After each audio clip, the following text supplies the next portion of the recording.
My name is Giancarlo Colucci. Nice to meet you. Pleasure. And you are 22 years old from Miami, and you're here at Shivananda doing the teacher training. And when did you mentioned that you had come from some hard stuff in your life, and yoga comes to you as sort of a healing balm on some level? Most definitely. Do you want to share how you came to it, maybe initially?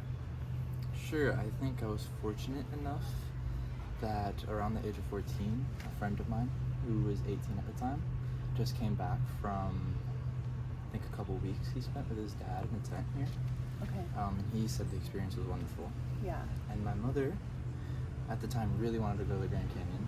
Yeah. And my mom just retired from being a lawyer, but she can be very all over the place a bit. Okay. And my thought at 14 was, I could never go on a road trip for that long with my mom and have to deal with all that. Okay. Yeah. So I was like, let's go to the Bahamas. Let's do yoga. And we saw what courses were available, and then we chose a time to a course I liked, which was Introduction to Meditation. Okay. So we had about 2 hours of meditation class for 3 days, which was beautiful. She was so freaked out about the vegetarian. She was like, oh, I can't do that. 2 meals a day, no coffee. So she's like an A-type personality. Very, the extreme, like waking up at 5 on her own, sometimes 4:30, works on Saturdays and Sundays, it's her firm with a partner, and she's... Oh, okay, so she's the boss. Yes. Yeah. Very much. And you're not like that? I feel like I can balance between the two. I can wake up and just get right to it, and she's very athletic and I am as well, and I feel like I took over a little bit of that, but the idea of my mind's always running and I can't calm it, no, I think from a very young age I noticed just how chaotic her office was, and how often she had to just really focus in and put life to the side to get work done, to get writing done, figure stuff out, and very instantly, probably before I could read and write, I knew that I would do what I'd love to do, not what I had to do or what felt chaotic, or to some degree. I feel that sometimes people go through life and then they fall to something, or kind of like a plan B or something they get stuck with, and catch that groove. And although it's very fortunate she's able to be such a strong, independent woman in that way, and had to raise me alone for a long time. Is that part of the trauma that you're talking about? Yes. I'm okay with speaking on it. Okay. My father was a heroin addict and passed of it when I was 16. He was out of the house when I was 7. And I spent weekends with him, and my mom had to fight so hard to get a restraining order so that I could only see him for an hour, because when I spent weekends with him, I wouldn't eat anything. And we went to Orlando, and it took 8 hours when I should have taken 3. I got lost in Orlando twice, all at 7 or 8 years old. So there was a lot of that. And was that traumatizing for you or for her? I would say both. He tried to make me lie a lot to her about the situation, and to be caught in the middle. Yeah, very, very young age, he would, take me to get candy and be like, don't tell mom, Right. It's pretty small, but, things like that. Yeah. And then the divorce, and he would be really, I remember I was so small, and he was circling around a parking lot for 3 hours. He couldn't take me to the restaurant just because he was so high off something that he kept falling asleep at the wheel in the parking lot. Oh my God. Yeah, that's hard. So, and do you feel, what does yoga then bring to you? Is it a therapeutic? Yeah, it's, fortunately enough, I feel as though the philosophy and the attachment to the mind and detachment from the mind was something I explored a lot with naturally. I was always daydreaming or kind of escaping in that sense, and lucid dreaming, disassociating, and what's the word, kind of detached to a degree. Which probably helped you when you were younger. Yeah, so to a degree, a coping mechanism. Yeah. And then coming here and meditating was oh, so blissful and so nice to calm down, calm the mind, and calm the body. And I didn't realize then, only when I was like 18, 19, I'd gone through even more stuff past my father's trauma. But my body in particular stored a lot of the trauma, and it kind of takes over, and you can turn into like a shadow version of yourself, and you don't realize why you're doing things, why you're projecting so much to loved ones, why you have so much fear, and at some point when COVID hit, and I was having a panic attack, and I was just like, what is going on in my mind? Where are all these negative voices and thoughts coming from? And stretching was the only thing that made me break through the panic attack. And stretching is like one of the number one things in yoga. Yeah. Do you think that that's because it got you out of your mind and into your body? It moved the energy. Right. And when it moved the energy, it made me realize that was my mind and that wasn't me. And when that click happened, I just started bawling. And then I felt that separation between the mind and the body. Wow. And I felt that, oh my God, what is wrong with my mind? Right. This is not me. This is something else that's tormenting me, that's just controlling me to such a degree. Yeah. And I, at around 12, had a stepfather who is physically abusive, amongst other things, and made me box and fight. And I was fighting like 15-year-olds. And I'm bringing that up because I'm trying to remember exactly. Maybe the disconnection between mind and body?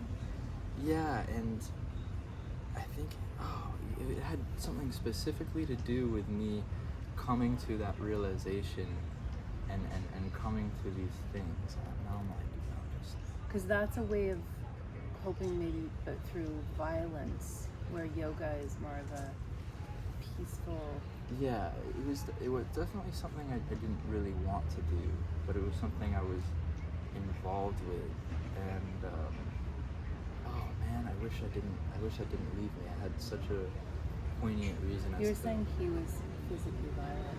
He was, and that was the part of the story of my trauma. Oh, at around that same time, my body just collapsed to a degree where there was like 3 days I couldn't walk, and my back was just incapable of holding my weight. And since then, my athleticism, which was off the charts to a degree, I was so athletic, so fit. If I ran for 20 minutes, I was sore for 3 days. I couldn't do that again. And I actually... You were exhausted. I was exhausted. I had to pull out from school, and my body and my muscles were so tense, it caused enough pain for me to not be able to sit. And so I would get x-rays done, go to therapists, physical therapists, acupuncture, anything you could think of. No one knew what was wrong with me. Wow. It would never go away. Sometimes it would move from this side of the hip to that side of the hip, to the lower back to the upper back, but it was never gone. I was always forever in pain. And eventually I found kind of like a holistic spiritual masseuse who had helped my mom when she had fallen when she was younger, and she was the only one that could help her. And her idea was like, you know, your muscle is tense because of a memory, because it remembers being hurt, and so it's when it gets triggered, it'll just freeze and lock up, and that's the pain I'm experiencing. And that was something I was unable to really grasp or fathom at the time. And although she did help and figure out either things I was kind of allergic to and walk me through processes of that sort, it was only until she introduced me to her brother, who worked with PTSD veterans of the sort, and he would work me through massage and workout, like exercises, that I'd start having almost like those semantic moments where I'd like release out for a second. Did you want to do that, or was that sort of the therapy? I think that was always, you were open to it. 1,000%. And he at some point said that I had to have done this in past lives, because my ability to go so deep and then get so calm and then just say what I was being open to, because to a degree it was like I was coming to memories I'd forgotten about. I was feeling sensations, and when you do things like that, it's the scariest thing in the world. It is the scary, like because your mind is so. Yeah, you want to bury it. Yeah. So somehow you found the courage to face it. And your ego is so ready to bury it and to not have to bring it up. And why do you say ego? Because I feel as though in my case, my body was feeling the pain, and my ego was making sense of it before I was accepting it. Right. So for like, let's say, because at some point it came to a moment where if I had this somatic experience, sometimes within 5 to 10 minutes, I felt like my intestines were being pulled out from me. I felt like my leg was falling off, like my arm is coming off. And those are things that I feel as though either the mind or the ego was projecting to a degree. Because that wasn't the case. I was definitely stretching to an ability that, yes, was uncomfortable, yes, was painful, but like that pain was medicine. It was there for a reason. I needed to break while through. You were moving through the postures, that's what your sensation was, but you continued pushing through, and then you came to these realizations. Yes. So it was through the actual asanas that you found most of the breakthrough. That's interesting. And then the meditation also, did you find that allowed you to face everything? I think at 19 I noticed my feet were still locked, things were still locked, and every day I'd scan and meditate and just, I guess, hopefully manifest positive thinking enough to be able to accept and release whatever it was. So just for the listeners, scan means body scanning? Yes, I would. What they say is like when you put your thought somewhere, your prana and your life force, your energy is going there. Kind of like when you hurt your knee, you put your hands on it because in a way you're focusing. Yeah, and you breathe into it and being aware of all the parts of the body and where you're holding tension and everything. Yeah. So I noticed at some point just looking at a friend's foot that his toes would always be on the floor and mine were always like this. Oh, they were pulling up. No matter what, yeah. Right, so they're always in a locked state. Yeah. So at some point, every night I was just like... consciously release them. Yeah, either flexing and unflexing, breathing into it. Like that moment in Kill Bill. Yes, exactly. Yeah. To a degree inspired by that. Cool. Yeah. Such a good scene. So, and what about the pranayama? Does that work for you? Specifically the pranayama, because that's Shivananda, like not all yoga practices. I was very depressed by senior year, and that's when COVID hit for me. Okay. So I missed graduation and prom, and I couldn't get out of bed. And my brother started smoking weed.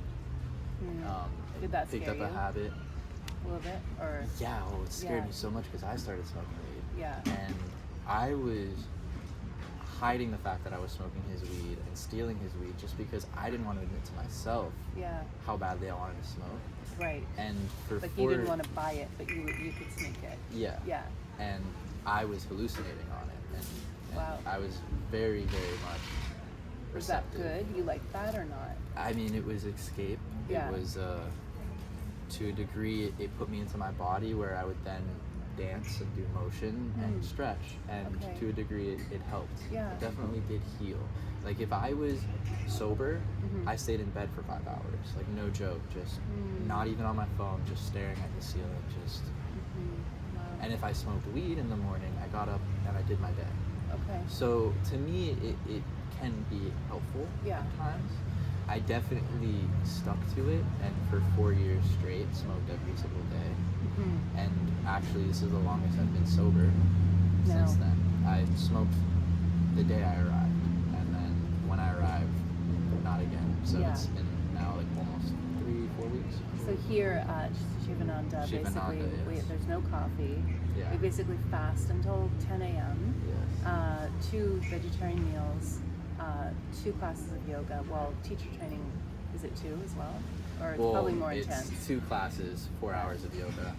4 hours of yoga. It's amazing though. Yeah. You start to feel really great.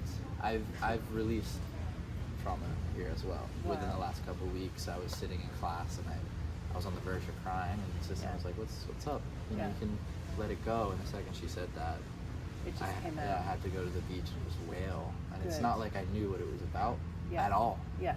but I had that Yeah, me sensation. too. I had a moment where I just had to scream at the waves. Yeah. And it's like forgiveness for stuff I've been through with people who are close to me, and letting go of stuff. You know, and they talked about it, I think it was a couple nights ago, about facing. Krishna Das, he was talking about facing your shit. Because if you don't, it's not going to go away, right? Yeah. It's actually still there. But if Yeah. you face it, you can like go through the flames and just kind of conquer it. Mm-hmm. Yeah. Yeah, become a stronger, more capable person Yeah. to a wonderful degree. Yeah.